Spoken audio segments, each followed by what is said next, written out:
কৰিবলৈ বহিছে। এইটো ঈশ্বৰক ধ্যানৰো যি বিধি সেই সম্পৰ্কে বিস্তৃত ৰূপত কপিল প্ৰভুৱে ব্যাখ্যা কৰিছে। গতিকে এইখিনি সময়ত অকণমান আমি চমুৱাইছোঁ। ঋষি কৰ্দমই যেতিয়া বহুকাল বছৰ ঈশ্বৰক উপাসনা কৰি ভগৱন্তৰ দৰ্শন পাইছে আৰু ভগৱন্তক দৰ্শন পোৱাৰ পাছত ঈশ্বৰৰ কেতিয়াও বা জীৱৰ কেতিয়াও ইচ্ছা বাকী থকাটো সম্ভৱ নহয়। যদিও ঈশ্বৰৰ দৰ্শন কৰিলে জীৱৰ কোনো ইচ্ছা বাকী নাথাকে বুলি কোৱা হৈছে, কিন্তু ঈশ্বৰৰ ৰূপ দৰ্শনত জীৱৰ যুক্ত হোৱা ভাৱটো মূলতঃ নিৰ্ভৰ কৰে জীৱৰ কৰ্মৰ ওপৰত। কিয় কৰ্মৰ ওপৰত বুলি কোৱা হৈছে? কাৰণ ভগৱন্তক যিদৰে ঋষি কৰ্দমই দৰ্শন কৰাৰ মাত্ৰকে তেওঁৰ মনৰ সকলো ইচ্ছা নাইকিয়া হৈ গৈছিল, তাৰ বিপৰীতে সেইজনা ভগৱন্তকে যেতিয়া দুৰ্যোধন দুষাসনে দেখিছিল, তেওঁলোকৰ কিন্তু মতি গতি সলনি হোৱা নাছিল। ৰামৰ ৰাজ্যতে মন্থৰা আছিল যদি মন্থৰাৰ চিন্তাধাৰা কাহানিও সলনি হোৱা নাছিল। কিয়? কাৰণ তেওঁলোকৰ কৰ্মসমূহ অশুদ্ধ। যদি কৰ্ম অশুদ্ধ হয় তেতিয়াহ'লে অন্তৰত ভাৱ নোপজে। আমি তীৰ্থস্থানলৈ যদি যাওঁ বা সৎসংগলৈ যদি যাওঁ, তাৰলৈ গৈ যেতিয়ালৈকে আমাৰ ভাৱটো যুক্ত নহয় তেতিয়ালৈকে তাৰ লাভটো আমি পাব নোৱাৰোঁ। কেতিয়াবা এনেকুৱাওতো দেখা যায়, কথা প্ৰসংগতহে আমি টানি আনিছোঁ, ক'ৰবাত আমাৰ যেনেকৈ ভাদৰ মাহত যায় ভকত বৈষ্ণৱসকল, আমাৰ ঢেকীয়াখোৱা, বইনাপুৰীয়া, বৰদোৱা, বৰপেটা ইত্যাদি বা বাকী সকলো যাতে বিশেষকৈ ভাদ মাহত যায়, গৈ পেলাই এনেকুৱা এটা পৰিৱেশ যে দেখা যায় ঠেলা হেঁচা। মই যদি আপোনাক সন্মুখত ঠেলা মাৰি পেলাই চাকিগছ জ্বলাই থৈ আহোঁ, তাত কিন্তু আমাৰ প্ৰকৃত ভাৱটো প্ৰকাশ নাপায়, কাৰণ সেইখিনি সময়ত ভকতজনকেই ঠেলা মৰা হয়। মণিকূটৰ ভিতৰত বহি থকা ভগৱন্তক খোৱাবলৈ, চোৱা চিতা কৰিবলৈ 10জন আছে, কিন্তু নামঘৰৰ সন্মুখত বহি থকা ভিক্ষাৰীজনক খুৱাবলৈ কোনো নাই। সেইকাৰণে কেনেবাকৈ যদি চাকিগছ ধীৰে শান্তিৰে, এইটো কথাত বেলেগ কথা যে ইমান দূৰৰ পৰা গৈ সকলোৰ মনৰে এইটো ভাৱ থাকে চাকিগছ জ্বলাই থৈ আহোঁ, সেইটো কোনো ডাঙৰ কথা নহয়। কিন্তু কেনেবাকৈ যদি পৰা নাই তেতিয়াহ'লে আঁতৰৰ পৰাই ভগৱন্তক সেৱা এটা কৰি গুচি আহোঁচোন। ভগৱন্তই ভাৱটোহে বিচাৰিছে। ইমান ভিৰ আছে, তাৰ মাজত যদি 2-3জনক ঠেলা মাৰি থৈ টনা আজোৱা কৰি মই চাকিগছ জ্বলাই থৈ আহোঁ, দক্ষিণাটো ভৰাই থৈ আহোঁ, তাত কিন্তু ভগৱন্তই মোৰ বোধেৰে ভগৱন্তই ভাল নাপায়। এইকাৰণেই ভাল নাপায় কাৰণ আমি যেতিয়া ভকত সেৱা কৰিবলৈ আহিছোঁ, কিন্তু সন্মুখত থকা ভকতজনকে ঠেলা মাৰি যদি মই নিজৰ কামটো সোনকালে হওক বুলি পটাপট গুচি আহোঁ, তেতিয়াহ'লে সেই ভাৱটোৱে জানো ভগৱন্তৰ ওচৰত আমি চাপিব পাৰিম? আৰু তেনে হাজাৰ তীৰ্থযাত্ৰাই জানো আমাৰ জীৱনলৈ কিবা পৰিৱৰ্তন আনিব পাৰিব? নোৱাৰে। তাৰ সলনি যদি ভাদ মাহত বোলে নামঘৰত ভাগৱত পঢ়ি আছে, তালৈ যাবলৈকে যদি মোৰ সময় নোলায়, তেতিয়াহ'লে বহু দূৰৰ তীৰ্থযাত্ৰা কৰি জানো কিবা লাভ আছে? নাই। সেইকাৰণে এই কথা প্ৰসংগ এইকাৰণেই টানি আনিছোঁ, কাৰণ ভগৱন্তক দৰ্শন পোৱাটোৱেই ডাঙৰ কথা নহয়, তেওঁৰ সৈতে যুক্ত হোৱা ভাৱটোও সুশৃংখলিত হ'ব লাগিব। যদি কোনোবা তীৰ্থস্থানলৈ গৈ অন্ততঃ সেই ভোকত বহি থকা কোনোবা এজন ব্যক্তিক দিনটোৰ এসাঁজ যদি ব্যৱস্থা কৰি থৈ আহিব পৰা হৈছে, তেতিয়াহ'লে সেইটো আটাইতকৈ উত্তম কৰ্ম, আটাইতকৈ ডাঙৰ ঈশ্বৰ সেৱা। কাৰণ ভগৱন্তৰ অৰ্থেতো দান দক্ষিণা কৰিবলৈ ধেৰ মানুহ আছে, তেওঁলোকৰ অৰ্থে কৰি দিব, কিন্তু ই খাবলৈ নোপোৱাজনে বোলে তেওঁ সেইটো নিজৰ কৰ্মগতি, কৰ্মফল বোলে। তেওঁৰ কৰ্মফলক বিচাৰ কৰাৰ দায়িত্ব আপোনাৰ মোৰ নহয়। মই জীৱনত যি পাইছোঁ সেইখিনি মোৰ কৰ্মগতি, আপুনি যিখিনি পাইছে সেয়া আপোনাৰ কৰ্মগতি। কাৰোবাক যদি কিবা এটা সহায় কৰিব পৰা যায়, সেইটো মাত্ৰ মনুষ্য মাত্ৰৰ দায়িত্ব। আৰু এনেকৈও মনলৈ চিন্তা এটা আহিব পাৰে, কিমানক খুৱাম, এইবোৰ চব ভেকচন ধৰি ধৰি ভিক্ষা খুজি খুজি বহি আছে। তেওঁ যদি আপোনাক ঠগিব বিচাৰিছে, তেওঁ তেতিয়া নিজে ঠগ খাই খাই গৈ থাকিব। কাৰোবাক অন্ততঃ 5 টকা এটা দিব পৰা সামৰ্থ্যতাটো যদি আছে তেতিয়াহ'লে দিব লাগে। তেওঁ যদি ঠগি পেলাই ভিক্ষাৰীৰ ভাও জুৰিছে, তেতিয়াহ'লে সেইটো তেওঁ নিজেই পাব। কিন্তু মই যদি কিবা এটা কৰিব পাৰোঁ, সেইটো অন্ততঃ মোৰ বাবে কৰণীয় হয়। সেই ভাৱৰ জৰিয়তে ভগৱন্তৰ দৰ্শনৰ ভাৱটো পৰিপুষ্ট হয়। তাৰ জৰিয়তে কি হয়, পোনপ্ৰথমতে চাওকচোন, যেতিয়া আমি মানুহে মানুহৰ দুখটো বুজিবলৈ আৰম্ভ কৰোঁ, তেতিয়া মানুহৰ সকলো বিষয়বস্তু চোৱাৰ দৃষ্টিকোণটো সলনি হয়। আৰু সেই দৃষ্টিকোণৰ পৰিৱৰ্তনে এটা সময়ত পৰিপুষ্ট হৈ হৈ সকলোতে ঈশ্বৰ ভাৱনা কৰাৰ ভাৱটো অকণমান হ'লেও জীৱনলৈ আহেগৈ। কিন্তু যদি বাহ্যিকতাত সেইটো নাথাকে, মানুহে মানুহৰ প্ৰতি ভাৱনা, দুখীজনৰ দুখক দুখ বুলি ভাবিব নোৱাৰা ভাৱনা, তেতিয়া প্ৰত্যক্ষ ৰূপত যদি ভগৱন্ত দৰ্শনো দিয়েহে তেওঁৰ প্ৰতি ভাৱটো উপজা সম্ভৱ নহয়, যিদৰে দুৰ্যোধন দুষাসনৰ। কাৰণ কৰ্মসমূহ অশুদ্ধ আছিল। কৰ্ম যদি অশুদ্ধ হয়, শুদ্ধ ভাৱৰ সংস্কাৰ কেতিয়াও নিৰ্মাণ নহয়। আৰু দ্বিতীয়তে কথা হ'ল কি কলিযুগত এতিয়া চাওকচোন ঋষি কদৰ্মই অলপ সময় ঈশ্বৰক বহি ধ্যান কৰিছিল যদি ঈশ্বৰ আহি উপস্থিত হ'লহি কলিযুগত এনেকৈ ভগৱন্ত নাহে খুহুতীয়াকৈহে কৈছোঁ যে কলিযুগত ভগৱন্ত আমাৰ সন্মুখলৈ এনেকৈ নহা কাৰণো আছে যিদৰে কোনোবা ক'ৰবাত যদি কোনোবা মিতিৰ কুটুম্বজনক একদম দামী ধুনীয়া সাজ পোছাক এযোৰ পিন্ধি অহা হেৰি দেখা পাওঁ ভাল বেয়া সোধাৰ কথা পাছলৈ যায় প্ৰথমতে সেই সাজ পোছাকযোৰ সাজ সজ্জা গাড়ীখনলৈ চকুটো যায় ইমান দামী গাড়ী এতিয়া ভগৱন্তই এলা পেচা অলংকাৰ পিন্ধে ৩২ প্ৰকাৰৰ অলংকাৰ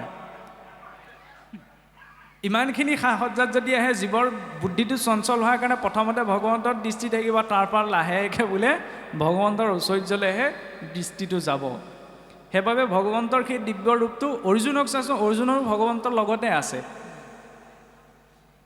কোনোবাই ভাবিব পাৰে ভগৱন্তক সখা বুলি নিজৰ বন্ধু বুলি স্বামী বুলি কিন্তু ভজনা কৰাৰ সময়ত তেওঁক ঈশ্বৰৰ ভাৱনাতেই ভজিব লাগিব যি ভগৱন্ত কৃষ্ণক অৰ্জুনে আগমুহূৰ্তলৈকে বন্ধু বন্ধু সখা বুলি আছিল যেতিয়াই বিশ্বৰূপ দেখুৱালে তেতিয়াই তুমিয়েই জগতৰ আদি তুমিয়েই জগতৰ স্বজনকৰ্তা তুমিয়েই সংহাৰকৰ্তা বুলি চৰণত ধৰি বন্দনা কৰিলে নহয়নে এলা পেচা বন্ধু নহয় যিজনে সমস্ত বিশ্বক এটি উশাহত ধাৰণ কৰি ৰাখিছে সেইজন হৈছে ভগৱন্ত গতিকে সেই ভগৱন্তৰ ৰূপটো দৰ্শন কৰি এই দুটা চকুৰে আমি ভৌতিক দুটা চকুৰে দৰ্শন কৰিব পৰা কেপাচিটি নাই অৰ্জুনকো দিব্য দৃষ্টি দিব লগা হৈছিল তেতিয়াহে তেওঁ বিশ্বৰূপ দৰ্শন কৰিব পাৰিছিল নহয়নে ভগৱন্তৰ সেই দিব্য ৰূপটো আমি প্ৰত্যক্ষ ৰূপত দৰ্শন কৰিব পৰা সামৰ্থ্যতাও নাই কিন্তু আমি ধাৰণা কৰিব পাৰোঁ ধাৰণা কিন্তু কল্পনা নহয় কিছুসকলে ভাবিব পাৰে ভগৱন্ত এনেকুৱা বুলি এইটো কল্পনাহে কৰি লোৱা হৈছে কল্পনাত এটা যিটো কোৱা হয় হেলিউজিনেশ্যন বুলি হেলিউজিনেশ্যনত এটা ডাঙৰ উইক পইণ্ট আছে কি মনত আনন্দটো অনুভৱ নহয় আত্মিক আনন্দটো অনুভৱ নহয় কিন্তু ভগৱন্তৰ ৰূপটো ধাৰণ কৰোঁতে সেই আনন্দটো অনুভৱ নোহোৱাকৈ নাথাকে গতিকে এইটো কেৱল কল্পনাই নহয়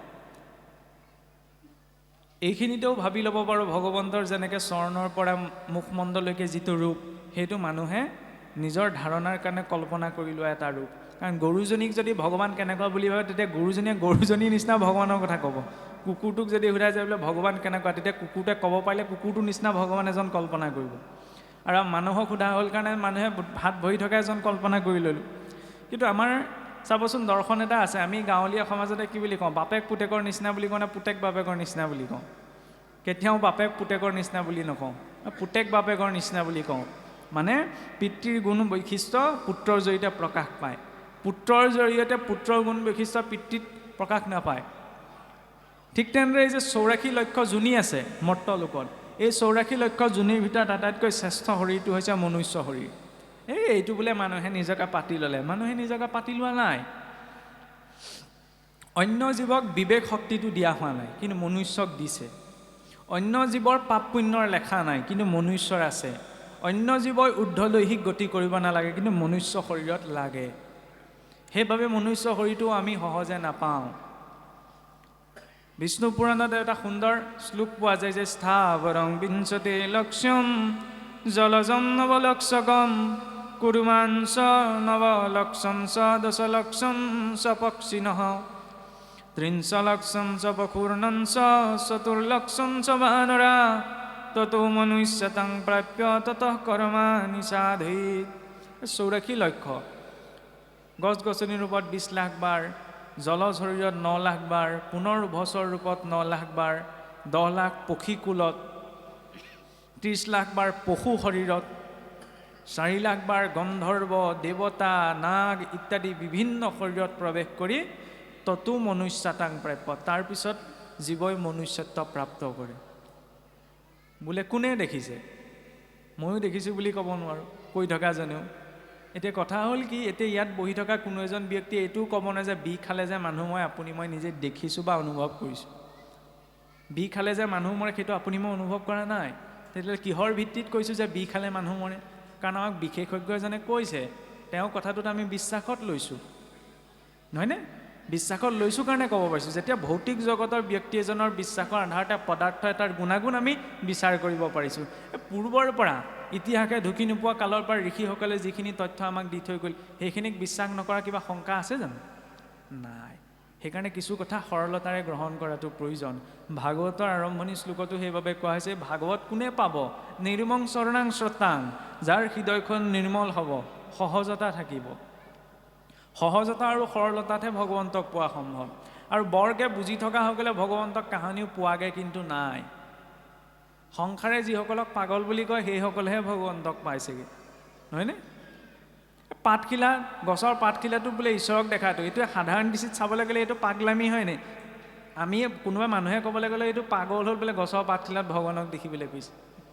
কিন্তু ভক্তি একেবাৰে গভীৰ স্তৰলৈ গৈ সেইটোৱে সত্য নহয় জানো? সৰ্বভূততে বিষ্ণু জ্ঞান। তাৰ অৰ্থ এইটো নহয় যে আমি সকলোতে আৰু শংখ চক্ৰ গদা পদ্মধাৰী ঈশ্বৰক দেখিছোঁ। দৰ্শনটো কি?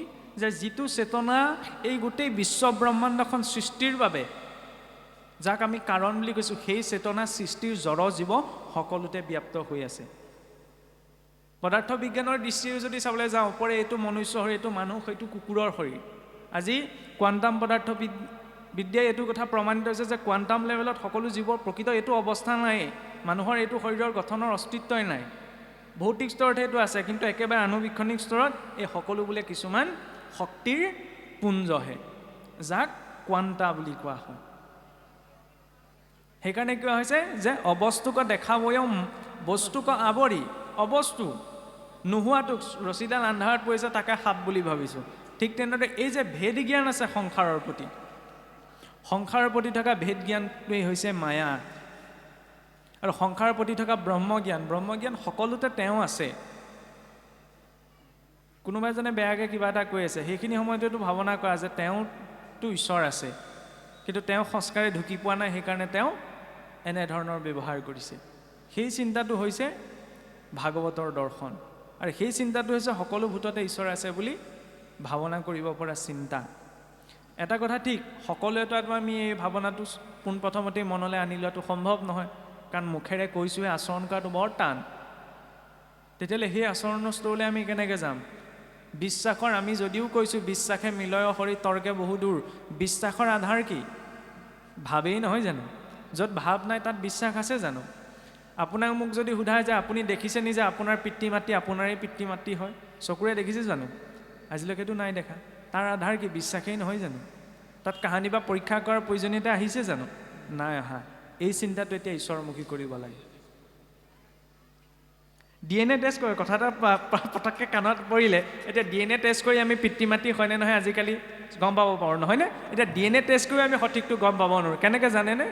কাৰণ মানুহৰ DNAটো সদায় পিতৃ মাতৃৰ সৈতে যে মিলে এনেকুৱা নহয়, গছ গছনিৰ সৈতেও মিলে। তেতিয়াহ'লে গছ গছনি আমাৰ পিতৃ মাতৃ হৈ পৰিল নি? যদি তেনেকৈ যদি চাওঁ, গতিকে সকলো মানে ইটোৰ সিটোৰ সৈতে যুক্ত হৈ আছে। কোনে যোগ কৰি ৰাখিছে? ঈশ্বৰে, যাক আমি চেতনা বুলি কওঁ। সেই চেতনাত বৌদ্ধিক শক্তি আছে কাৰণে তেওঁৰ এটা স্বৰূপ আছে। এতিয়া জ্ঞান মাৰ্গৰ দৃষ্টিত সেইখিনি এটা কথা প্ৰসংগ এটা আহি পৰে, তেওঁ বোলে নিৰাকাৰ, ঈশ্বৰ ৰূপ এটা কেনেকৈ থকা সম্ভৱ? সাধাৰণ স্তৰতে যদি আমি ভাবি চাওঁ যে নিৰাকাৰৰ পৰা সাকাৰ কিবা এটা, ৰূপ থকা কিবা এটা কেনেকৈ সৃষ্টি সম্ভৱ? ভগৱন্ত যদি নিৰাকাৰ হয়, আপোনাক যদি কোৱা হয় যে আপুনি এনেকুৱা এজন মানুহক চিন্তা কৰক যিজন মানুহৰ কোনো ৰূপ নাই, তেতিয়াহ'লে আপুনি কেনেকৈ ধাৰণা কৰিব? ঋষিসকলেও পোনপ্ৰথমতে ঈশ্বৰক নিৰাকাৰ বুলি ভাবিছিল, কাৰণ পোনপ্ৰথমতে যেতিয়া তেওঁলোক ঈশ্বৰক জানিবলৈ আগবাঢ়িলে, ঈশ্বৰৰ সূৰ্যৰ ৰশ্মি দেখিলেই প্ৰাথমিক স্তৰৰ ছাত্ৰজনে কি বুলি ভাবে? সূৰ্য নিৰাকাৰ, কোনো আকাৰ নাই, ৰশ্মিহে দেখিছোঁ, ৰূপটোতো দেখা নাই। গতিকে প্ৰথমতে কি বুলি বন্দনা কৰিছে বেদত? ব্ৰহ্ম বুলি। ব্ৰহ্ম নিৰাকাৰ।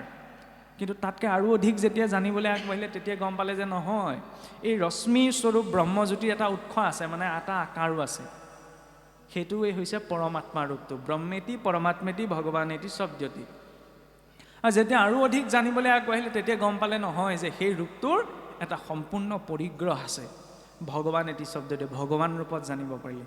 ভগৱান কোন? কৃষ্ণস্তু ভগৱানৰ স্বয়ং। কৃষ্ণৰ সেই শৰীৰটো মানুহৰ অনুৰূপত কিয় সৃষ্টি কৰিলে? পূৰ্বতে যেতিয়া তত্ত্বসমূহ সৃষ্টি কৰিছিল 1480, পোনপ্ৰথমতে গৰুৰ শৰীৰত অধিষ্ঠান লাভ কৰিবলৈ ক'লে 14জন দেৱতাই ক'লে যে আমি এইটো শৰীৰৰ বাবে, এইটো শৰীৰত থাকিবলৈ আমাৰ বাবে অনুকূল নহয়।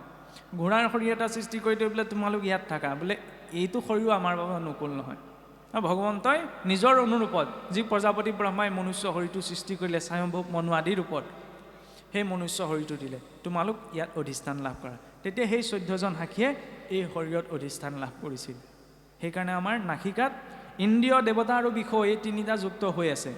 প্ৰতিটো ইন্দ্ৰিয়ৰ একোজন অধিষ্ঠাতা দেৱতা আছে যেনেকৈ প্ৰতিটো পোষ্টৰ একোজন ইনচাৰ্জ থাকে নহয়নে ইন্সপেক্টৰ সাব ইন্সপেক্টৰ এনেকৈ যিমানবিলাক আমাৰ লৌকিক জগতখনত ভাগ আছে এই সূক্ষ্ম ব্ৰহ্মাণ্ড ৰূপী শৰীৰটোৰ প্ৰতিটো বিষয়ৰে একোজন অধিষ্ঠাতা দেৱ আছে সেইকাৰণে কৈছে ইন্দ্ৰিয় দেৱতা আৰু বিষয় তিনিওটা সংযুক্ত নাসিকাত সূৰ্যপুত্ৰ অশ্বিনী কুমাৰ নাসিকাৰ বিষয় কি কিবা এটা গোন্ধ লোৱাটো গতিকে সেইটো ক'ত ৰেকৰ্ড হয় অশ্বিনী কুমাৰৰ ওচৰত নেত্ৰত আদিত্য কৰ্ণত দিগ্গণ মুখত অগ্নি জিভাত বৰুণ পদত বিষ্ণু হাতত ইন্দ্ৰ বুদ্ধিত বাসুদেৱ মনত চন্দ্ৰ অহংকাৰত ৰুদ্ৰ লিংগত প্ৰজাপতি গুহ্যত মিত্ৰ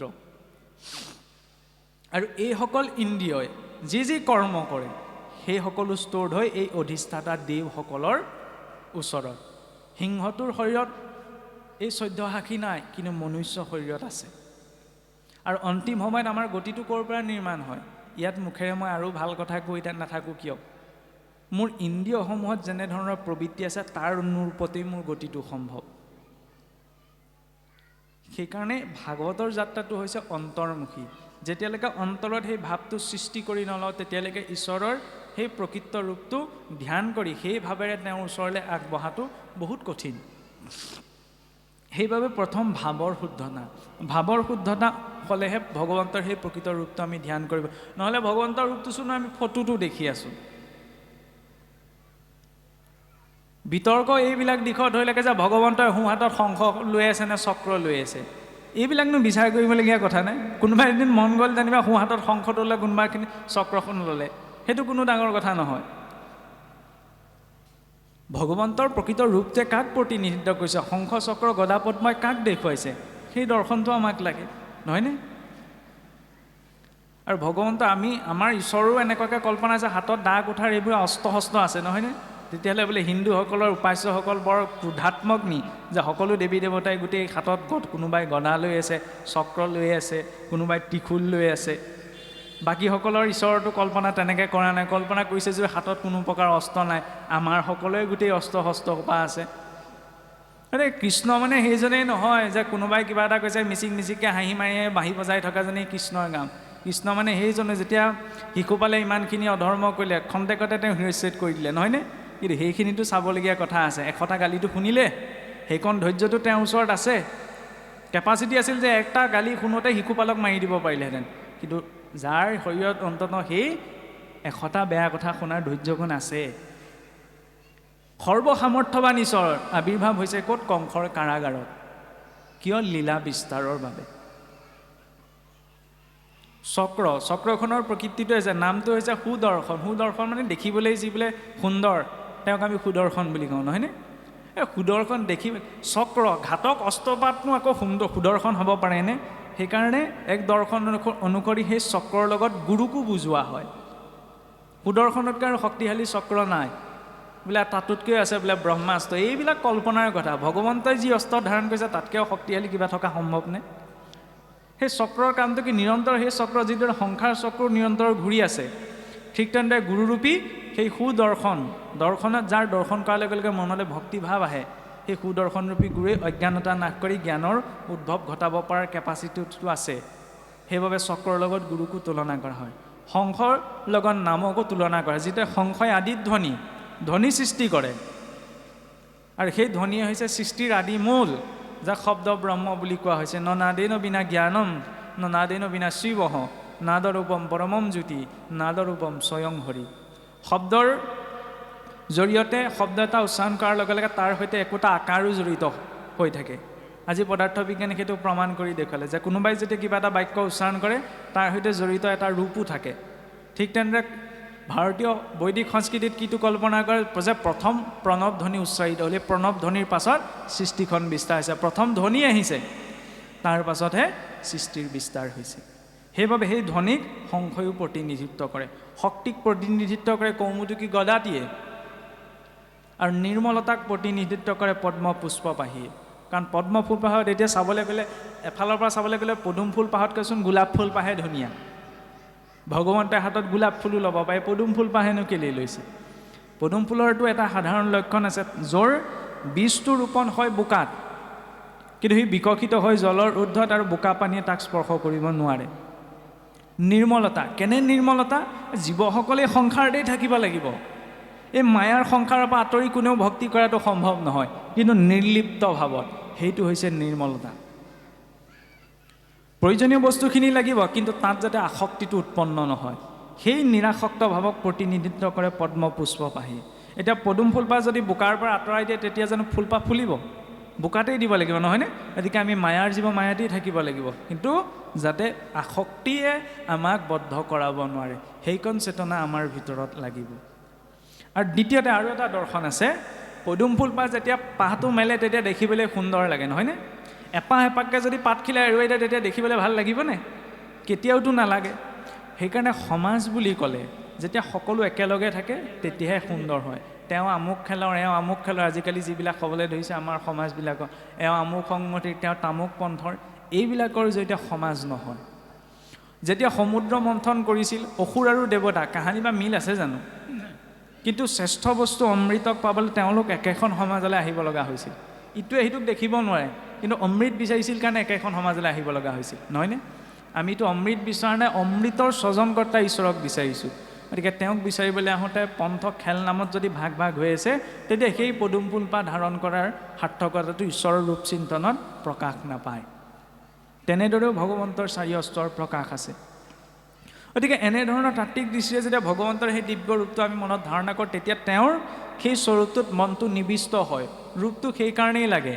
নিৰাকাৰ শব্দৰ অৰ্থ এইটো নহয় যে যাৰ আকাৰ নাই। নিৰ্গতা আকাৰ যস্মাৎ চ নিৰাকাৰ, য'ৰ পৰা সমস্ত আকাৰ নিৰ্গত হৈছে তেওঁক কোৱা হৈছে নিৰাকাৰ বুলি। কিন্তু আমাৰ কিছুসকলে এইটো অৰ্থ কৰে যে নিৰাকাৰ মানে কি? যাৰ আকাৰ নাই। এতিয়া আৱশ্যকৰ বিপৰীত শব্দ কি? অনাৱশ্যক, নহয়নে? যদি ভগৱন্তৰ আকাৰ নাই এই কথাটো বুজালেহেঁতেন তেতিয়া প্ৰকৃত শব্দটো কি প্ৰয়োগ হ'লহেঁতেন? অনাকাৰ, নহয়নে? এতিয়া অনাকাৰ শব্দটোতো প্ৰত্যক্ষ ৰূপত প্ৰয়োগ হোৱা নাই, নিৰাকাৰ শব্দটো প্ৰয়োগ হৈছে। গতিকে নিৰাকাৰ মানে এনেকুৱা নহয় যে যাৰ আকাৰ নাই। হয়, কিছু কিছু ঠাইত অনাকাৰ শব্দটো প্ৰয়োগ হৈছে আকাৰ নুবুজাবলৈ, কিন্তু ঈশ্বৰৰ ৰূপৰ ক্ষেত্ৰত নহয়। ঈশ্বৰ হৈছে সদায় সাকাৰ স্বৰূপ। এই সাকাৰ স্বৰূপটো হৈছে ভগৱন্ত কৃষ্ণৰ দিব্য স্বৰূপটো। আৰু যেতিয়া সেই স্বৰূপটোৰ দৰ্শন ঋষি কদৰ্মই পাইছে তেতিয়া মনত কোনো ইচ্ছা নাই, কিন্তু ভগৱন্তই তেতিয়া ঋষি কদৰ্মক কৈছে যে হে ঋষি কদৰ্ম, তোমাক প্ৰজাপতি ব্ৰহ্মাই প্ৰজা সৃষ্টিৰ বাবে সংসাৰ ধৰ্ম নিবৃত্ত কৰিছে। গতিকে তুমি মোৰ আদেশতেই তুমি সংসাৰ ধৰ্মত প্ৰবৃত্ত হোৱা, আৰু সংসাৰ ধৰ্মত প্ৰবৃত্ত হোৱাৰ পাছত অন্তিম সময়ত মই তোমাক মুক্তি প্ৰদান কৰিম। এতিয়া ভগৱন্তই কৈছে, চাওক, আৰু ভগৱন্তই সেই আজ্ঞা যেতিয়া ঋষি কদৰ্মক প্ৰদান কৰিছে তেতিয়া ভগৱন্তই নিজেই প্ৰস্তাৱ দিছে যে সেই ঋষি কদৰ্ম তোমাৰ বাবে, তোমাৰ গৃহস্থী আশ্ৰমৰ বাবে, গৃহস্থী আশ্ৰমখনত যে শ্ৰেষ্ঠ বুলি কোৱা হৈছে, শ্ৰেষ্ঠত্বটো আচলতে এইখিনিতেই প্ৰকাশ পায়, যাৰ জৰিয়তে নিজৰ লগতে বাকীকেইটা জীৱও তৰি যোৱাৰ পথটো প্ৰশস্ত হয়। সেইবাবে কোৱা হৈছে যে নুশুনে পৰম শাস্ত্ৰ গীতা ভাগৱত, কিমতে ভকতি আৰু শৈবে মাধৱত, পুত্ৰেও নিষ্ঠাৰে যদি শুনিয়াছে শাস্ত্ৰ, বৈষ্ণৱ পুত্ৰক প্ৰতি বুলিয়াছে মাত্ৰ, অবৈষ্ণৱ পুত্ৰ যদি উপজে বংশত, স্বৰ্গখণ্ডে পিতৃক পেলাৱে নৰকত।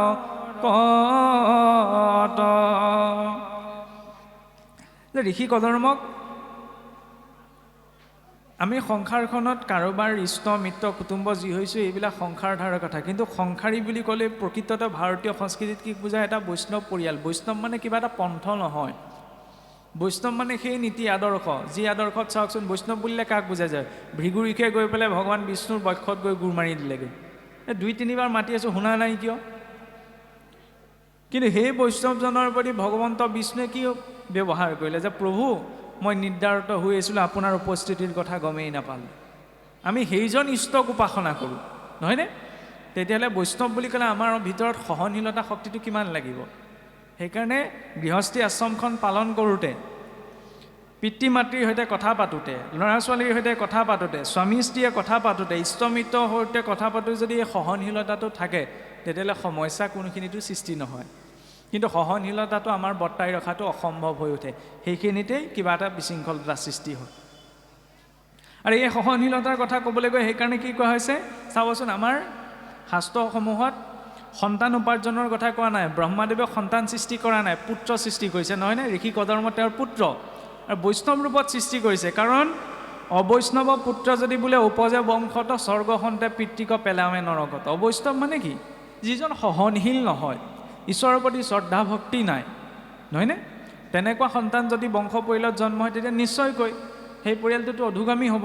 সেইকাৰণে কি কৈছে বৈষ্ণৱ। বৈষ্ণৱ বুলি কোৱাৰ লগে লগে খালি এইটো ভাবিব নালাগে একদম ফুট ধুতি লৈ একদম ভগৱন্তৰ গুণনাম গোৱাজনেই বৈষ্ণৱ।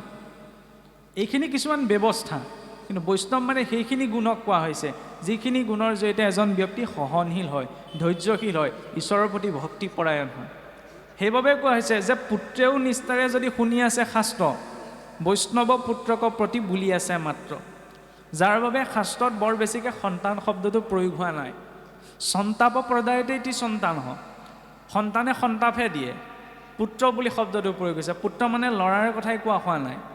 পুংনাম নৰকাত্ৰায়তে ইতি পুত্ৰ হয়, যে পিতৃ মাতৃ আমি সকলো পুংনামৰ নৰকত আছোঁ।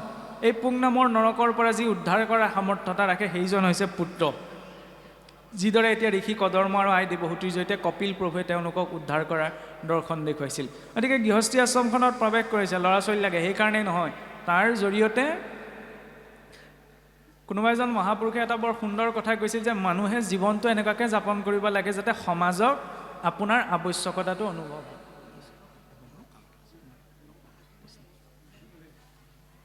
এইটো বৰ ডাঙৰ কথা যে সমাজক আপোনাৰ প্ৰয়োজন যাতে অনুভৱ হয়। সেইটো হৈছে জীৱন যাপন আটাইতকৈ বোলে উত্তম স্থিতি। যে কেতিয়াবা এনেকুৱা হয় নাই, ঘৰখনত মিতিৰ কুটুমত এনেকুৱা এজন কোনোবা থাকে যে আমুক নহ'লে কামটো নহয়। সেই আৱশ্যকতাটো সমাজত উৎপন্ন কৰিব পৰাটো বোলে জীৱন যাপন কৰা আটাইতকৈ সুখকৰ স্থিতি। আমাৰ জীৱনত সেইটো আদৰ্শ লাগে, আৰু সেইটো হৈছে এজন বৈষ্ণৱ আদৰ্শ। সেইকাৰণে কৈছে যে অবৈষ্ণৱ পুত্ৰ যদি উপজে বংশত, স্বৰ্গসন্তে পিতৃক পেলাৱে নৰকত। কেনেবাকৈ যদি অবৈষ্ণৱ সন্তান, অসহনশীল, অধৈৰ্য, অশ্ৰদ্ধাযুক্ত সন্তান জন্ম হয়, তেতিয়া বোলে সেই সংসাৰ বা পৰিয়ালত সুখ শান্তি থকাটো সম্ভৱ নহয়। আৰু সেই বৈষ্ণৱ পুত্ৰ বিচৰাৰ বাবে ঋষি কদৰ্মক স্বয়ং ঈশ্বৰে কৈছে এতিয়া যে তোমাক কেনে লক্ষণযুক্ত এগৰাকী স্ত্ৰী লাগে কোৱা, তেনেধৰণৰ এগৰাকী স্ত্ৰীৰ সৈতে তুমি বিবাহত আবদ্ধ হৈ সংসাৰ ধৰ্ম পালন কৰিবা। এতিয়া ঋষি কদৰ্মই ধৰি লওক এইখিনি প্ৰস্তাৱ ঈশ্বৰক দিব পাৰিলেহেঁতেন যে প্ৰভু ভাল ৰজা ঘৰৰ এগৰাকী নাৰীৰ সৈতে মোক বিবাহ কৰাই দিয়া, বা তেনে এগৰাকী নাৰীৰ পৰিচয় দিয়া, বা ধৰি লওক যাৰ সা সম্পত্তি বেছিকৈ আছে। আমাৰ মানুহৰ চিন্তাটো তেনেকুৱা হয় যে কেনেবাকৈ যদি ধৰি লওক বুজাবুজিৰ মাজেৰে বিবাহ হৈছে, নহ'লেতো আজিকালিতো এনেকুৱাও দেখা যায় যে পুৰুষে নচাইবে ভালো মন্দ সমুদায়, কৰিবেক ভাৰ্যা আনি যাকে বাঞ্ছা যায়। তাৰ বিপৰীতে যদি অকণমান বুজাবুজিৰে আগবাঢ়িছে, তাতো আকৌ আমাৰ সাধাৰণতে কি বিচাৰ কৰা হয়, বোলে মাটি বাৰী কি আছে, চাকৰি আছেনে নাই, ককাই ভাই কেনেকুৱা, এইখিনি সামাজিক দিশটো নিবিচাৰিবলৈ কোৱা নাই, এইখিনি বিচাৰ কৰিব লাগে সামাজিক দিশত, যিহেতু আমি সমাজ পাতি আছোঁ, নহয়নে? কিন্তু এইখিনিয়ে বিচাৰৰ মূল বিষয় নহয়। যদি সেই পুৰুষজন ঈশ্বৰ ভক্তি পৰায়ণ নহয়, যদি সেই বিবাহিতা নাৰীগৰাকী ঈশ্বৰ ভক্তি পৰায়ণ নহয়, তেতিয়াহ'লে জানক সেই সংসাৰখনত সুখ শান্তি থকাটো সম্ভৱ নহয়। সেই আদৰ্শটো সেইকাৰণে সৃষ্টিৰ প্ৰথম যেতিয়া সংসাৰ তৰিছিল, আমি যদি চাওঁ ভাগৱতৰ দৰ্শন, প্ৰথম তেতিয়াহ'লে সংসাৰ কোনে আৰম্ভ কৰিছে? এই ঋষি স্বয়ম্ভূ মনুৰ শতৰূপায়। কিন্তু তাৰ আধাৰত সংসাৰ ধৰ্মৰ বিস্তাৰ ৰূপত দৰ্শনটো আমাক কোনে দেখুৱাইছে? ঋষি কদৰ্মই। সেইকাৰণে ঋষি কদৰ্মই ঈশ্বৰৰ ওচৰত কৈছে যে প্ৰভু মোক কেনে লক্ষণযুক্ত নাৰী লাগে, যে কাম্য কৰ্ম যত মানে হবে পৰি হৰি, যারা তোজু চরণে জয় নিস্থ করি, এখন বা কমনে জানি দিবা ভাল যায়া পাছে মুখ্য দিবা প্ৰভু যদি থাকে দায়া সন্তৰ সংগ যিজু পাৰ্থয় সতত হৰি পদৰেনো সেৱা লক্ষ্য জীৱনৰ সদা শুদ্ধ ভাৱে যিটো দিন ধৰি আছে হেন হে লক্ষণ প্ৰভু মোৰ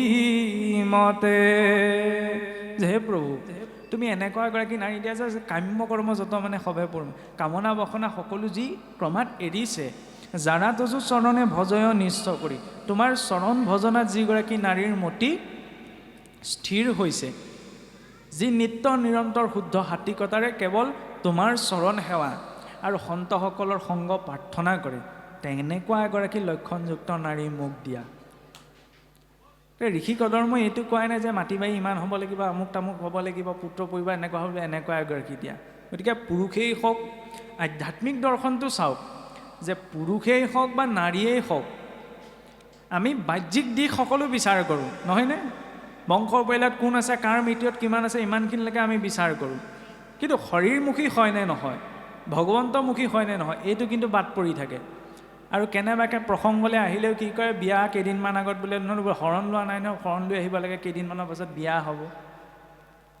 ভগৱন্তৰ ওচৰলৈ মানে বিয়া পাতিবৰ কাৰণে ভগৱন্তৰ ওচৰলৈ আমি গ'লোঁ নি বিবাহ ইমান এটা ডাঙৰ সংস্কাৰ চাওকচোন যাৰ জৰিয়তে সৃষ্টিৰ ধৰ্ম ৰক্ষা হ'ব যাৰ জৰিয়তে গোটেই জীৱনটো সেই স্ত্ৰী পুৰুষ একেলগে থাকিব এখন ঘৰত শান্তিপূৰ্ণভাৱে জীৱন যাপন কৰিব পেণ্ডেলত বোলে ইমান টকা খৰচ হ'ব ফটোৰ কাৰণে বোলে ইমান টকা খৰচ হ'ব এই সকলো ব্যৱস্থাৰ প্ৰতি গুৰুত্ব এটা থাকে কিন্তু সংস্কাৰী কৰ্মকণৰ প্ৰতি হোমেই পৰিছে বা বিধি পাঠেই পৰিছে বোলে দেও সোনকাল কৰিব দেই পজ দি ফটো মাৰিবলৈ সকলোৰে সময় ওলায় নহয়নে চিন এটা হিচাপত সেইটো কোনো দুখনীয় নহয় কাৰণ বিয়া এবাৰেই হয় গতিকে স্মৃতি হিচাপত ফটোখন ৰাখিছে সেইটো কোনো দুখনীয় বুলি আমি ক'ব নোৱাৰোঁ কিন্তু যিখন দেৱকৰ্ম বৰ সাক্ষাৎ ভগৱন্ত নাৰায়ণৰ লগত যিদিনা তুলনা কৰা হয় নাৰীগৰাকী সাক্ষাৎ লক্ষ্মীৰ লগত সেই লক্ষ্মী নাৰায়ণ স্বৰূপ বৰে যেতিয়া দেৱকৰ্ম কৰি ঈশ্বৰক সাক্ষী কৰি ঈশ্বৰ আহে আশীৰ্বাদ দিবলৈ সেইখিনি সময়ত যদি সেইকণ লৰালৰি কৰোঁ তেতিয়াহ'লে ঈশ্বৰৰ প্ৰতি যদি ধৈৰ্য নাই তেতিয়াহ'লে বাকী চোৱা জীৱনলৈ বৰ ধৈৰ্য আহিবনে এইটো নহয় যে আমি কাৰো জীৱনত শান্তি নাই বুলি ইয়াৰ পৰা প্ৰতিপন্ন কৰাব বিচাৰিছোঁ শান্তি আছে কিন্তু যদি আৰু অকণমান গুৰুত্ব সহকাৰে আমি নিজৰ সংস্কাৰসমূহত গুৰুত্বতা দিওঁ তেতিয়া আৰু হয়তো প্ৰভাৱশালী হৈ উঠিব তাৰ বাবে জনাটো প্ৰয়োজন বিয়াখনলৈ কিবা এটা যোগাৰ কৰিবলৈ যেনেকৈ আমি বহু জেগা গৈও পেলাই যোগাৰ কৰি আনো পেণ্ডেলটো এনেকুৱা এনেকুৱা হ'ব এইখিনিত খোৱা ব্যৱস্থা হ'ব ইমানখিনি লাগিব চব ডিটেইলছত আমি চাওঁ কিন্তু আমাৰ বহুতৰে সেই দেৱকৰ্ম কৰাৰ সময়ত কিন্তু অৱজ্ঞা থাকে অৱজ্ঞা এইকাৰণেই কৰিছোঁ ধৈৰ্য নাই সোনকালে কৰিব আৰু সেই স্থানত চাবলৈ গ'লে আমি জোতা চেণ্ডেল পিন্ধিও প্ৰৱেশ কৰিব নোৱাৰিব কিন্তু তাত দেখিব দুখ নধৰিব জোতা চেণ্ডেল পিন্ধি গোটেই আপোনাৰ লেটি পেটি কৰি সেই জেগাতেই থাকিবগৈ সেইটো উচিত নহয় যি স্থানত ভগৱন্তক স্থাপন কৰা হৈছে তাত আকৌ জোতা মোজাযোৰ পিন্ধি প্ৰৱেশ কৰাৰ কি অৰ্থটো থাকিলে কেৱল আচৰণ কৰিব লাগে কাৰণেতো সেইখিনি কৰ্ম আচৰণ কৰা নহয় সংস্কাৰ হয় সেই সংস্কাৰ নোহোৱাকেচোন স্বয়ং ঈশ্বৰেও বিবাহ পাশত আবদ্ধ হোৱা নাই ভগৱান ৰামচন্দ্ৰৰ পৰা ভগৱান কৃষ্ণলৈকে যেতিয়া তেওঁ অৱতাৰ গ্ৰহণ কৰিছে নহয়নে কিয় গুৰুত্ব এটা দিছে কাৰণ সংস্কাৰাতহে দ্বিজ উচ্চতে সংস্কাৰী হ'লেহে তেওঁ দ্বিজ হয় সংস্কাৰবিহীনা পশু বিসমানা যাৰ সংস্কাৰ নাই আচাৰহীনম নপুনন্তি বেদা যাৰ আচাৰত সংস্কাৰ নাই তেওঁক বেদেও সূচী কৰিব নোৱাৰে গতিকে বিচাৰ কৰাটো প্ৰয়োজন যে স্ত্ৰী পুৰুষ বিবাহৰ আগত হ'লেও গুৰুমুখী হৈ আহিলে গুৰুৱে চাওকচোন পাহৰি যায় বুলি হৰি ভকত এজনো পাতি দিয়ে, কিন্তু সেইকেইটা কথাও মনত ৰাখিবলৈ যদি আমাৰ ধৈৰ্য নাথাকে, বোলে চৰকাৰে কেইখন আঁচনি দিছে, কোনখন আঁচনিত কিমানকৈ পইচা পায়, সেইটো আমাৰ মুখৰ আগত থাকে, কিন্তু আমাৰ বহুতে গুৰুৱে দিয়া সেই কথাকেইটা পাহৰি পেলাওঁ। গুৰুৰ প্ৰতি বোলে গুৰু আশ্ৰয় হ'লোনে, বোলে শৰণ ল'লোনে, সেয়াই শৰণ নহয়। চাচৈতে এটি শিষ্য শিষ্য কাক কোৱা হয়? ভাৰে ভেটিয়ে এগাল দি থৈ অহাজনী শিষ্য নহয়, যাক শাসন কৰিব পৰা যায় সেইজন হৈছে শিষ্য। শাস্ত্ৰ গুৰু হবে শিষ্যক কৃপাই শুদ্ধ উপদেশ দিব, শিষ্য হবে শুদ্ধভাৱে নাচৰিলে তাৰা হবে কি কৰিব। শাস্ত্ৰ আৰু গুৰুসকলে কেতিয়াও কাকো কোনো কালে ভুল উপদেশ দিয়া নাই। গুৰুৱে দিয়ে মাটি হিচে ধৰে আতি, গুৰুৰ বাক্যক অন্তত আস্থাৰে গ্ৰহণ কৰাটো প্ৰয়োজন নহয়নে? কিন্তু সেইখিনি সময়ত যদি সেই গুৰু বাক্যৰ প্ৰতি আস্থা নাথাকে, তেতিয়াহ'লে আৰু মই বেদ মন্ত্ৰ উচ্চাৰণ কৰি থাকোঁ, আৰু আপুনি মই ভাগৱত উচ্চাৰণ কৰি নাথাকোঁ, তাৰ পৰা আমি কিবা ফল দিব বুলি ব্যক্তিগতভাৱে আমি নাভাবোঁ, যদিহে গুৰুৰ বাক্যতে আস্থা নাই। গুৰু হৈছে দেখা ঈশ্বৰ, দেখাজনক চিনিলেহে আমি নেদেখাজনক চিনিব পাৰিম। গুৰু সম্পৰ্কটো আমাৰ সমাজত এতিয়াও এনেকুৱা কিছুমান ধাৰণা আছে, কিছুসকলে ভাবে যে আমাৰ পৰম গুৰু হৈছে শ্ৰীমন্ত শংকৰদেৱ, গতিকে যিজনে আমাক শৰণ ভজন দিলে সেইজন বোলে আমাৰ গুৰু নহয়। হয়, পৰম গুৰু পৰমেষ্ঠি গুৰু তেনেকৈ ভাগ আছে। মহাপুৰুষ জনা হৈছে আমাৰ পৰম গুৰু, কিন্তু তেওঁৰ সেই ধৰ্মধাৰাকে প্ৰতিনিধিত্ব কৰি আপোনাক মোক যিজন গুৰুৱে প্ৰত্যক্ষ ৰূপত ঈশ্বৰত আশ্ৰয় প্ৰদান কৰিলে সেইজন গুৰু নিত্য স্মৰণীয়, সেইজন গুৰুৰ প্ৰতিও সেই সমানেই সন্মানৰ ভাৱ থকাটো প্ৰয়োজন। কাৰণ তেওঁকে আমি প্ৰত্যক্ষ ৰূপত আমি মহাপুৰুষক পোৱা নাই, কিন্তু মহাপুৰুষ জ্ঞান কৰি তেওঁৰ জৰিয়তে আমি আশ্ৰয় গ্ৰহণ কৰিছোঁ। সেইখিনিত শিষ্যৰ শিষ্যত্ব প্ৰকাশ পায়। বকদৃষ্টি কাকচেষ্টা স্বান নিদ্ৰা তথৈবচ, অল্পাহাৰী গৃহত্যাগী পঞ্চতৈশিষ্য লক্ষণম। আধ্যাত্মিক মাৰ্গত বোলে শিষ্যজনৰ 5টা লক্ষণ থাকিব লাগে। বকদৃষ্টি, বগলীৰ নিচিনা দৃষ্টি হ'ব লাগে। বগলীজনী মাছত যেতিয়া মাছ ধৰিবলৈ পানীত নামি থাকে, কাষত আৰু শৈশৱ হৈ থাকক, দৃষ্টি সদায় নিজৰ চিকাৰটোত থাকে। গতিকে ধৰ্ম মাৰ্গটো ধৰ্ম অধৰ্ম আমুকটো তমুকটো বুলি ঢেৰ হুলস্থুল হৈ থাকিব, গুৰুত্ব দিয়াৰ প্ৰয়োজনীয়তা নাই। নিজ গুৰুৱে যি ধৰ্ম দিছে সেই ধৰ্মত স্বধৰ্মী নিধনং শ্ৰেয় পৰধৰ্ম ভয়াৱহ। বাহ্যিক ৰূপত আমি যি ধৰ্মত দীক্ষিত হৈছোঁ সেয়া স্বধৰ্ম, আন্তৰিক ৰূপত আত্মাৰ যি প্ৰকৃতি সেয়া হৈছে স্বধৰ্ম। গতিকে সেই স্বধৰ্মত থাকি নিজৰ স্বধৰ্মত দৃষ্টিটো দিয়াটো বেছি প্ৰয়োজন। আনৰ ধৰ্ম বুলি প্ৰকৃততে যদিও নাই, কিন্তু আনৰ ধৰ্মত শুদ্ধ অশুদ্ধ এইখিনি বিচাৰ কৰিবলৈ যোৱাটো প্ৰয়োজনীয়তা নাই। আমি নিজৰখিনি নিজে কিমানেই দায়বদ্ধ সেইটো আমাৰ লক্ষণীয় হ'ব লাগে। বকদৃষ্টি কাকচেষ্টা, কাক মানে হৈছে কাউৰী। কাউৰীজনীয়ে দেখিব কা কা কৰি ইফালে চাইছে সিফালে চাইছে, তাকে আপুনি মই চাই তাকে কোন পাকত বস্তুটো লৈ উৰা মাৰে গমেই নাপাওঁ। গতিকে ভক্ত হ'লেও এনেকুৱাকৈ জীৱন যাপন কৰিব লাগে যে ভালৰ লগত ভাল, কালৰ লগত কাল। মানে কি? শত্ৰুজনৰ লগত অতি বেয়াজনৰ লগত সেইজনক পৰিত্যাগ কৰিবলৈতো কোৱা হোৱা নাই, তেওঁকো ভালকৈ মাতষাৰ দিব লাগিব, কাৰণ তেওঁতোতো ঈশ্বৰেই আছে। গতিকে যাৰ লগত যেনে ব্যৱহাৰ, কুকুৰৰ চিগালৰ গদৰ ভৰু আত্মাৰ ৰাম বুলি কোৱা হৈছে যদিও, এতিয়া মোকেই যদি কুকুৰ এটাই যদি খেদা মাৰি আহে, মই দণ্ডৱতে পৰি সেৱা কৰিম নে পলাম? নিশ্চয়কৈ পলাম, কাৰণ পৰিস্থিতি সাপেক্ষে যিটো আচৰণ।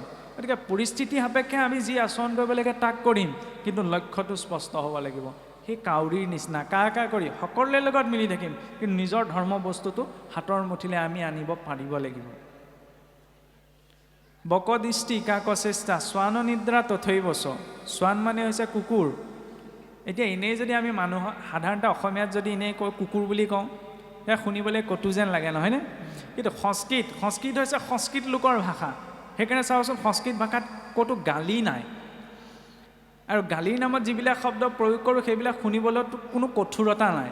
এতিয়া কাৰোবাক যদি আমি গাধ বুলিও কওঁ, শুনিবলৈ এইটো বেয়া লাগে বুলিব মোক গাধ বুলি ক'লে। সংস্কৃতত যদি কওঁ যে বৈশাখ নন্দন, কাৰোবাক যদি কোনোবাই বৈশাখ নন্দন বুলি কওঁ, ভাবিব এইটো বহুত ভাল কিবা এটা কৈছে। কুকুৰ, শ্বানটোতো একো শুনিবলৈ কঠোৰ শব্দ নহয়। তাৰ অৰ্থ এইটো এইকাৰণেই কোৱা হৈছে যে পূৰ্বতে ঋষিসকলে বাক্যটো ইমান গুৰুত্ব এটা দিছিল, কাৰণ যেতিয়ালৈকে বাক্য সংযম নহয় তেতিয়ালৈকে জীৱৰ মনটো স্থিৰ হোৱাটো সম্ভৱ নহয়। অন্ন শুদ্ধৰ দৰে মন সংযমী হয়তো বেলেগ কথা, কিন্তু মন স্থিৰ হ'বলৈ হ'লে বাক্য সংযম হ'বই লাগিব। আগৰ দিনত অসুৰেও যিবিলাক গালি ব্যৱহাৰ কৰা নাছিল, আজিকালিতো মুখে মুখে, নহয় জানো? বুজি পাইছেই চাগে। আগৰ দিনত অসুৰে যিবিলাক গালি ব্যৱহাৰ কৰিছিল, অন্ততঃ ভাওনাখনত উচ্চাৰণ কৰিব পাৰি। বোলে কাৰোবাক ক'লে অধম বুলি, দুৰাচাৰ বুলি, পাখণ্ড বুলি, এইবিলাক শুনিবলৈ ইমান বেয়া নহয়। আজিকালি যিবিলাক আছে সেইবিলাক উচ্চাৰণ কৰিব নোৱাৰে, নহয়নে? তেতিয়াহ'লে অসুৰতকৈও ডাঙৰ হয়নে এইকেইটা? যাৰ বাক্যত এতিয়া কুকুৰক দিয়া থালখনত মই মানুহক যদি খাবলৈ দিব নোৱাৰোঁ, যিখন মুখে দিনটোত মই 10টা অশ্লীল শব্দ উচ্চাৰণ কৰিছোঁ, সেইখন মুখে আৰু ৰাম নাম লৈ থাকোঁ, ঈশ্বৰ আহিবনে? ঈশ্বৰে কিবা কৰিবনে? নকৰে। সেইকাৰণে অন্ততঃ মুখখনে কি উচ্চাৰণ কৰিছোঁ? কুকুৰৰ দৰে নিদ্ৰা। কুকুৰটো সতৰ্কতাৰ ৰূপত হয়, বাঁহ বা দেখিলে পৰিলে সতৰ্ক হৈ যায়। গতিকে জীৱনত ইমান সতৰ্কতা লাগিব যে কোনোবাখিনিত মোৰ কিবা অধৰ্ম হৈছে নি, পাপ হৈছে নি, কাৰোবাক মই কিবা কষ্ট দিছোঁ নি, সেইকণ সতৰ্কতা ভক্তজনৰ বা শিষ্যজনৰ জীৱনত লাগে। অল্পাহাৰী, অল্প আহাৰ ভোজন কৰা। আমাৰ কয় নাই বোলে ভোক লাগিলে খোৱাটো দুখনীয় নহয়, কিন্তু ভাল লাগিলে কাৰণে খাই থাকিলে আকৌ বোলে পেটৰ বেমাৰ হয় নে নহয়? সেইকাৰণে ভোজনতো সংযমটো লাগে। গৃহত্যাগী মানে ঘৰ বাৰী এৰি যোৱাৰ কথা কোৱা হোৱা নাই। আপোনাৰ সামৰ্থ্য আছে যে আপোনাৰ প্ৰয়োজনীয় সকলো বস্তু আপুনি গোটাই ল'ব পাৰে, কিন্তু তাৰ মাজতো কিছুমান অভাৱ নিজে অনুভৱ কৰাটো প্ৰয়োজন। তেতিয়াহে সেই বিষয়বস্তুখিনিৰ মূল্যটো আমি বুজি পাওঁ। ল'ৰা ছোৱালীয়ে বিচাৰিলেই যদি চব বস্তু পিতৃ মাতৃয়ে গোটাই দিয়ে, তেতিয়া কাহানিও সেই বস্তুটোৰ মূল্য বুজি পাবলৈ সামৰ্থ্যৱান নহয়গৈ। সেইকাৰণে কিছুমান অভাৱ অনুভৱ কৰাৰো প্ৰয়োজন। আৰু বিশেষকৈ শিষ্য বা ভক্ত হ'লেতো জীৱনত বহুত অভাৱ অনুভৱ কৰাটো প্ৰয়োজন। অভাৱে জীৱনটো ধৈৰ্যশীল কৰে, পৰিপুষ্ট কৰে। কিন্তু সকলোতো একদম ফ্ৰীতে যদি পাই যাওঁ, তেতিয়াহ'লে এলাহ আৰু প্ৰমাদৰ সৃষ্টি কৰে। এই 5টা গুণ শিষ্য বা ভক্তজনৰ জীৱনত লাগে, তেতিয়া আমি এজন প্ৰকৃত শিষ্য হোৱাৰ দিশত আগবাঢ়োঁ।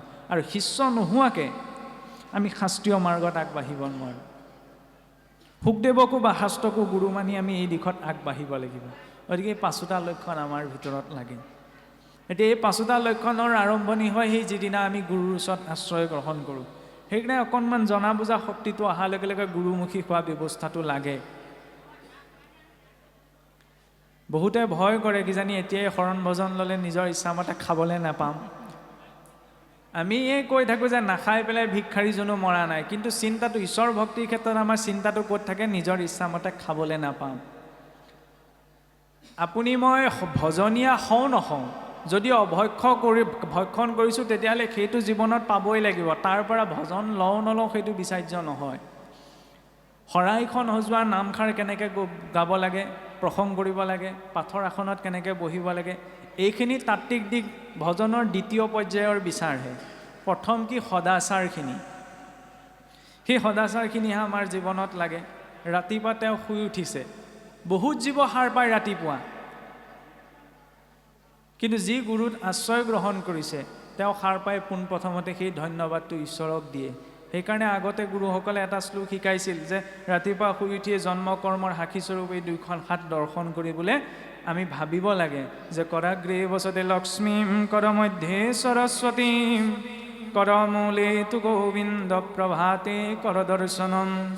যে মোৰ কৰৰ অগ্ৰত লক্ষ্মীয়ে নিবাস কৰক, কৰৰ মধ্যত অৰ্থাৎ হস্তৰ মধ্যত বিদ্যায়ে নিবাস কৰক, আৰু কৰৰ মূলত গোবিন্দই নিৰ্বাস কৰক। আজিকালি আমাৰ এই শ্লোকটো সলনি হৈ গ'ল। কৰাগ্ৰে বসতে মোবাইলম, কৰ মধ্যে ফেচবুকম, কৰ মূলে তু হোৱাটছআপম, প্ৰভাতে মোবাইল দৰ্শনম।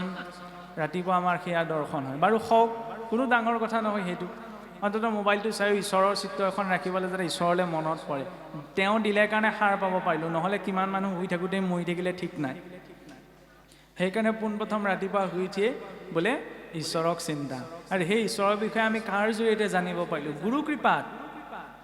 গতিকে গুৰুৰ চিন্তন আৰু গুৰু কৃপাৰ প্ৰাৰ্থী আমি কেতিয়া হ'লোঁ? যেতিয়া আমাক সন্তসকলে কৃপা কৰিলে। কাৰণ ভকতসকলে আগবঢ়াই নিদিয়ালৈকে আমি গুৰুৰ ওচৰলৈও যাব নোৱাৰোঁ।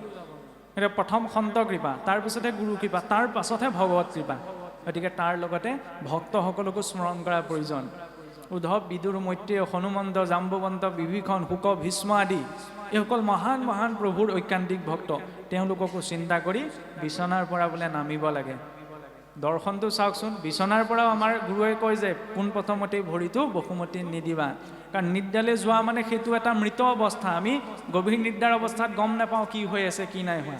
আজি নতুনকৈ ৰাতিপুৱাৰ পোহৰ দেখা পালোঁ, গতিকে এইটো এটা নতুন জীৱন বুলি ভাবিবা। আৰু এই নতুন জীৱন বুলি ভাবি আমাৰ 5গৰাকী মাতৃ আছে, নিজৰ জন্মদাত্ৰী মাতৃ বসুমতী, কাৰণ এই মাতৃয়েও আমাৰ জন্মদাত্ৰী মাতৃৰ দৰে পালন কৰি আছে। তৃতীয়তে আছে গো মাতা।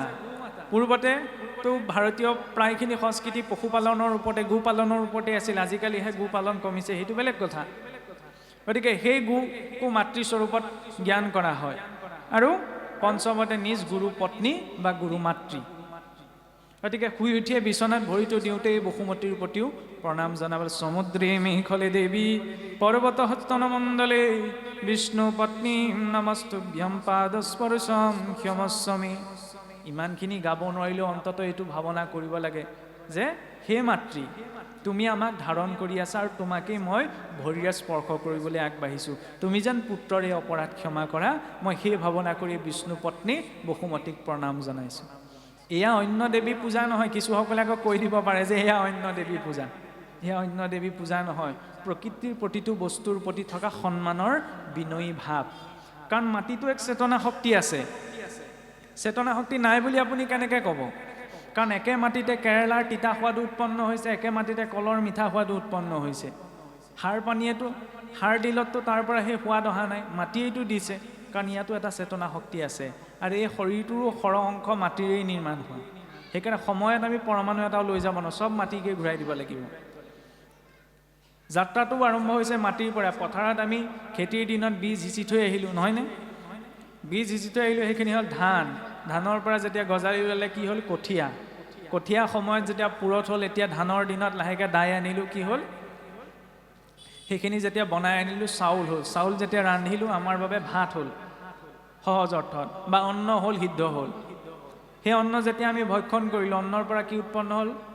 ৰস। ততো ৰক্ত, তাৰপাছত ৰক্ত, তাৰ পৰা মাংস, তাৰপাছত মেদৰ পৰা অস্থি, অস্থিৰ পৰা মজ্জা, মজ্জাৰ পাছত পুৰুষৰ শৰীৰত বীৰ্য, স্ত্ৰী শৰীৰত স্ত্ৰী ৰজ। পুৰুষৰ বীৰ্য আৰু স্ত্ৰী ৰজ যেতিয়া মিলিত হয় তেতিয়া গৰ্ভ উৎপন্ন হয়। মাতৃগৰ্ভত সেই গৰ্ভ বিকাশ হৈ 9 মাহ 10 দিনৰ পাছত ভূমিষ্ঠ হয়। ক্ৰমাঠি শিশুকাল, তাৰ পৰা যুৱককাল, তাৰ পৰা প্ৰাপ্তবয়স্ক, তাৰ পাছত বৃদ্ধকাল। বৃদ্ধকালৰ নিৰ্দিষ্ট বয়স পোৱাৰ পাছত এদিন মৃত হ'ব লগা হয়। মৃত হৈ ক'লৈ যায়? মাটিলৈকেতো যায়, নহয়নে? সেইকাৰণে আমাৰ জীৱনটোতো যাত্ৰা সেই মাটিৰ পৰা মাটিলৈ, অভিমান কৰিবলগীয়া একো নাই। এই বাস্তৱিকতাটো যিদিনা অনুভৱ হয়গৈ, সেইদিনা মনত কোনো ধৰণৰ অহংকাৰ নাথাকে। সেইদিনা আমি সচেতন হওঁ যে বিয়া পাতিবলৈ আগবাঢ়িছোঁ, হয়, প্ৰথমতে ঈশ্বৰমুখী হ'ব লাগিব, কাৰণ শুদ্ধ পবিত্ৰতাৰে সেই বিবাহখন সংস্কাৰ হ'ব লাগিব। কিন্তু আজিকালি এইটো কথাৰ প্ৰসংগতহে কৈছোঁ, আগফালে আপোনাৰ ভকতৰ সেৱা, পাছফালে ৰাক্ষসৰ সেৱা, দুঠেঙীয়া চাৰিঠেঙীয়া দুটামান সোমাইহিয়ে নহয়। তাত ভগৱন্তই মাংগলিক, সেয়া মাংগলিক কৰ্ম কেতিয়াও হ'ব নোৱাৰে। তাত লাগিলে আৰু অশ্বমেধ যজ্ঞ পাতি থাকক। শুদ্ধতাৰে আচৰণ কৰাৰ প্ৰয়োজন। গোটেই জীৱনটোলৈ আগবাঢ়িছোঁ।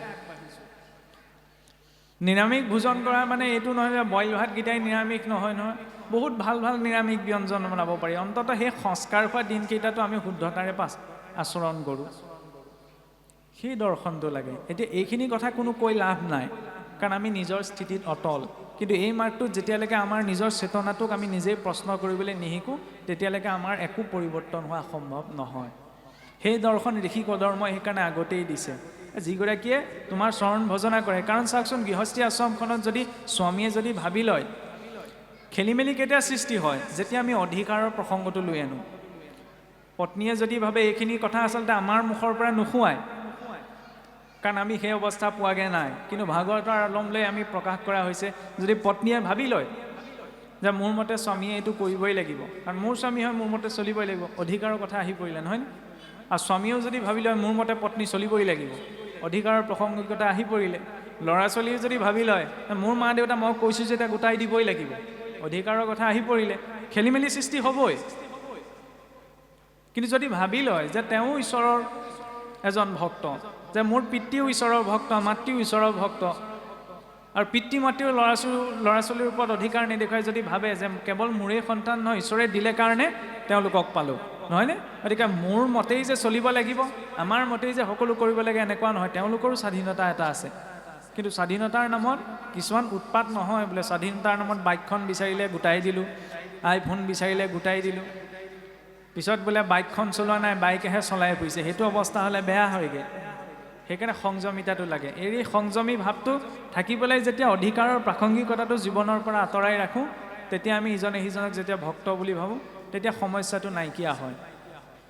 তেতিয়া ইজনে সিজনক আমি কটু বাক্য কৈ এইটো গোটাই দিবই লাগিব বুলি ক'ব নোৱাৰোঁ, তেওঁ ঈশ্বৰৰ ভক্ত হয়। সেইকাৰণে ভাগৱতৰ দৰ্শনে দেখুৱাইছে কাৰোবাৰ পিতৃ হোৱা, মাতৃ হোৱা, ককা হোৱা, আইতা হোৱা পাছত প্ৰথমতে ঈশ্বৰৰ ভক্ত, ঈশ্বৰৰ ভকত। কিন্তু ভকত বুলি ক'বলৈ আমাৰ বহুতে লাজ কৰে, এতিয়াই ভকত হ'ব হ'ল জানো? কাৰণ ভকত বুলি ক'লে এই বুঢ়া বয়সত আপোনাৰ নাম পাঠ পঢ়িব পৰা ব্যক্তিজনেই বোলে ভকত, আৰু তেনেকুৱা এটা ধাৰণা থাকে, নহয়নে?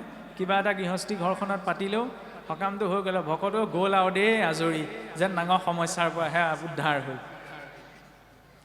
এতিয়া সেইটো দৰ্শনত ভকতৰ চিন্তাটো হ'ব নালাগে। ভকত বুলি সেইজনক কোৱা হৈছে, চাওকচোন, বোলে মায়া মোহ থাকিব নালাগিব, এইবিলাক বহুত টান কথা। পোনপ্ৰথমতে নামঘৰলৈ অহা ব্যক্তিজনক যদি কৈ দিয়ে যে আপুনি মায়া মোহ এৰিহে ভকত হ'ব পাৰে, 5 দিনীয়া পৰা তেওঁ নামঘৰলৈ নাহে। বোলে এতিয়াই মায়া মোহ এৰিব লাগিব, সাংঘাতিক কিবা এটা আমাক ভয় খুৱাই দিয়ে ভকত বুলি কোৱাৰ লগে লগে। ভকত মানে সাংঘাতিক, ইমান ভয় কৰিব লগা একো বিষয় নহয়। চাওকচোন, ভগৱন্তয়ো প্ৰহ্লাদে কৈছে যে প্ৰভুৰ সংসাৰত ইচ্ছা নাই, ওলোটাই নৃসিংহই কি কৰি থৈ গ'ল যে হে প্ৰহ্লাদ, তুমি সংসাৰ ধৰ্মত থাকা, সংসাৰ ধৰ্ম পালন কৰা। ভক্ত ধ্ৰুৱই ক'লে যে প্ৰভু মোৰ আৰু একো ইচ্ছা নাই তোমাক দৰ্শন পোৱাৰ পাছত। সেই বোলে তুমি কি কথা কৈছা, তুমি যোৱা ৰাজ্যলৈ উভতি যোৱা, ৰাজ্য শাসন কৰাগে, সকলো কাম কৰোঁতে মোক চিন্তা কৰিবা, তোমাৰ মুক্তি তাৰ পৰাই সিদ্ধ হ'ব। ভাগৱতে কেতিয়াও সংসাৰৰ পৰা আঁতৰি ভক্তি কৰিবলৈ শিকোৱা নাই।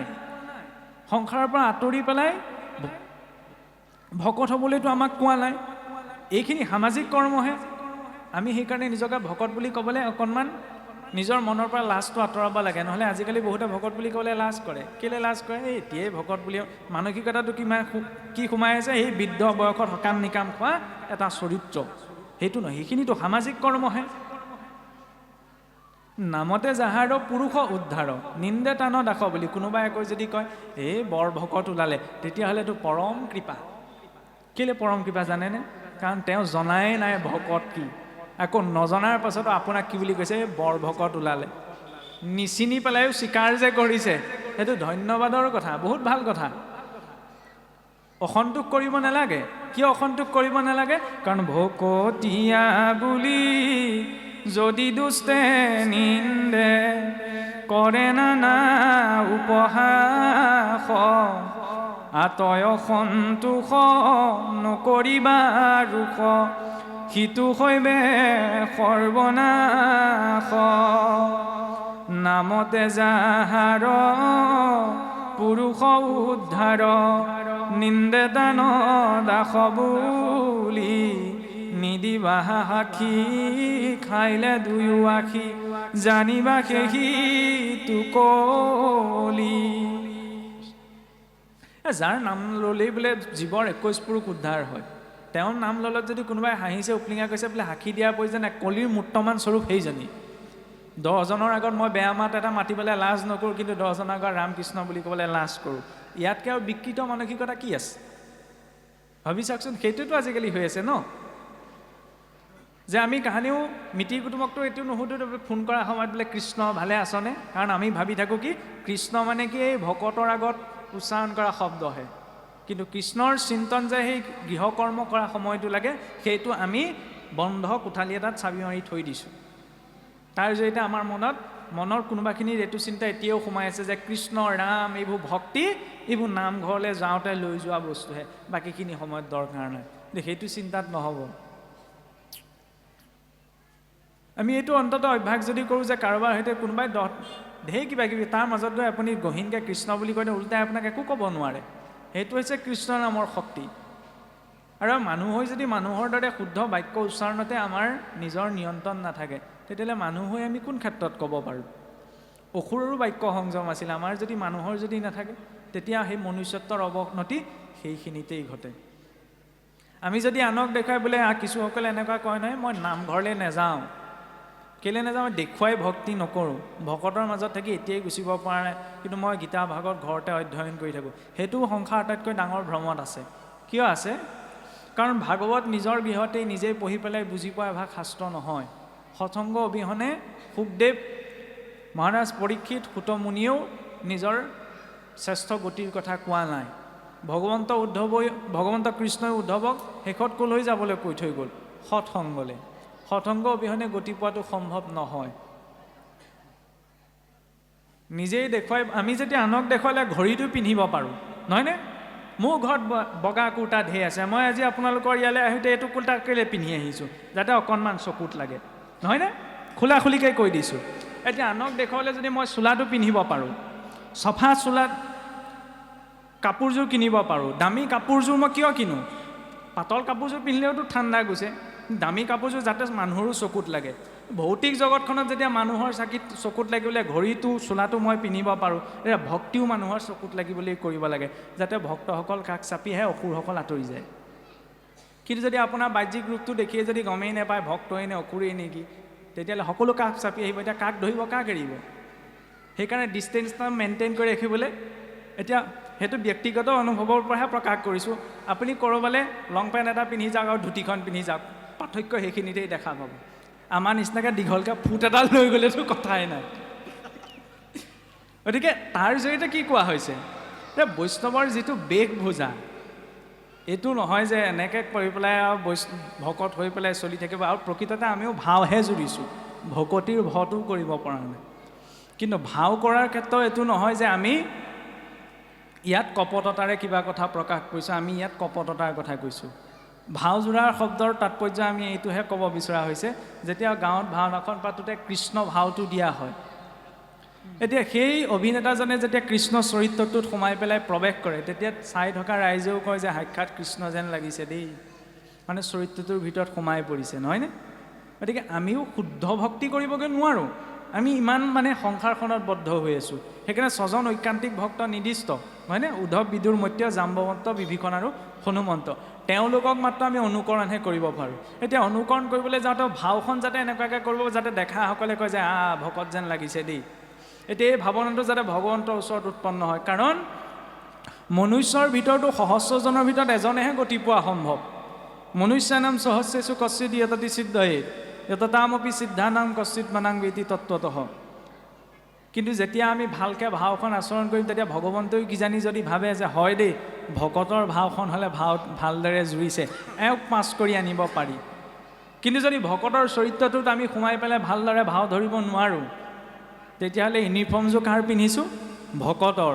যি ভকতক ভগৱন্তই ইমান ওপৰলৈ উঠাই থৈছে যে মুহুৰ উদৰে আছে যতেক ব্ৰহ্মাণ্ড ভকতৰ ধূলা পৰি পবিত্ৰ প্ৰত্যেক। বোলে মোৰ এই বিৰাট শৰীৰত যিমান ব্ৰহ্মাণ্ড ব্যাপ্ত হৈছে সকলো বোলে ভকতৰ ধূলা পৰি পবিত্ৰ হৈছে, ভকতক ইমান ওপৰলৈ উঠাই থৈছে। এতিয়া সেই ভকতৰ সাজযোৰ পিন্ধি যদি ভকতৰ বাবে নিষেধ কৰাখিনি কৰি আছোঁ, তেতিয়াহ'লে আটাইতকৈ মাধমাৰটো মোৰ ওপৰতে নপৰিবনে? জয় বিজয়কে সোধাই নেৰিলে বৈকুণ্ঠৰ পাৰিষত। বৈকুণ্ঠ এনেকুৱা এখন স্থান যি স্থানলৈ গ'লে জীৱ আকৌ সংসাৰলৈ আহিব নালাগে, অকণমানে সংসাৰ কৰিছিল, কিন্তু সেই স্থানৰ পৰা সহায় পঠাই দিয়া নাই জানো? য'ত কোনো ধৰণৰ কুণ্ঠা থাকিবই নোৱাৰে সেইখন হৈছে বৈকুণ্ঠ। নিজৰ মানুহকে সোধাই এৰা নাই। কৰোণাময় বুলি যেতিয়া আমি ভগৱন্তক কওঁ, কালৰ মূৰ্তিও সেইজনেই নহয় জানো? সেইকাৰণে ভয়টোও বৰ্তাই ৰখাটো প্ৰয়োজন, কাৰণ হিচাপ সকলোৱে হ'ব আৰু হিচাপ কৰাত ভগৱন্ত আটাইতকৈ পাৰফেক্ট। 0.001% বেছিকৈ নিদিয়ে, 0.001% কমকৈ নিদিয়ে। সেইকাৰণে যি কৰ্মই নহওক, কাৰণ আমাৰ ইয়াত থকা সকলোতো লোকটো গৃহী লোক, আৰু গৃহী লোকৰ আটাইতকৈ ডাঙৰ কৰ্মটো হৈছে গৃহস্থী আশ্ৰমখনত প্ৰৱেশ কৰাটো। গতিকে সেই কৰ্মটো যাতে ঈশ্বৰত অৰ্পণা হৈ যাব, তেতিয়া সেই গৃহাশ্ৰমৰ জৰিয়তে নিজৰ লগতে গৃহখনৰ বাকী জীৱকেইটাও গতি পোৱাৰ পথটো প্ৰশস্ত হয়। তেতিয়া সেই গৃহঘৰখনত কাহানিও মিল নথকা জীৱকেইটা একেলগে থাকিব পাৰে।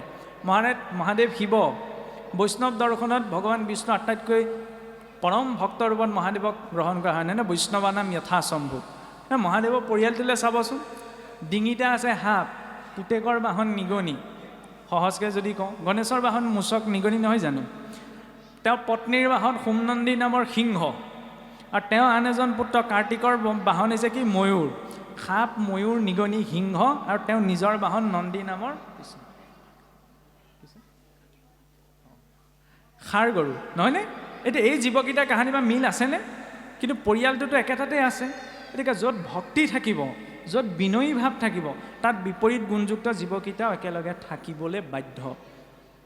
সেইটো হৈছে বৈষ্ণৱৰ পৰিয়াল। তেনেকুৱা এটা পৰিয়াল লাগৰ দৰ্শনটো আমাক এই কদৰ্ম ঋষিৰ ভাৱনাই আগবঢ়াইছে।